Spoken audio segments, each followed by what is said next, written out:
பணியிடை நீக்கம் பெற்றவர்கள், பதவியை இழந்தவர்கள், வேலை கிடைக்காமல் வருந்துபவர்கள் இத்தலம் வந்து யாழ்முறிநாதரையும் அம்பாளையும் வழிபட இழந்த வேலையை மீண்டும் பெறுவார்கள் என்பது பக்தர்களின் நம்பிக்கை. சுமார் 1000 ஆண்டுகள் பழமை வாய்ந்த தேவார பாடல் பெற்ற சிவாலயங்களில் ஒன்றான காரைக்கால் மாவட்டத்தில் உள்ள திரு தருமபுரம் என்னும் அருள்மிகு யாழ்முறிநாதேஸ்வரர் திருக்கோவிலுக்குத்தான் இன்று நாம் வந்துள்ளோம்.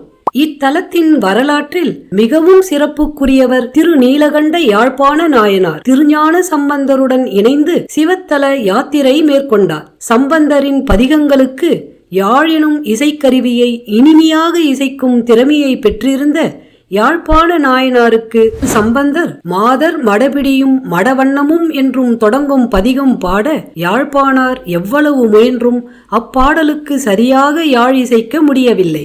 மனம் கலங்கிய யாழ்ப்பாணார் கலையில் தான் தோற்றுவிட்டதாக கருதி யாழை முறித்து தன் உயிரை விட சென்றார்.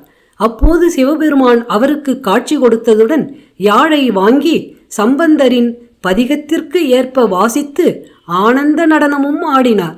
யாழை இசைத்து யாழ்ப்பாணாரின் கர்வத்தை அடக்கியவர் என்பதால் இத்தலத்து சிவபெருமான் யாழ்முறிநாதர் என அழைக்கப்படுகிறார்.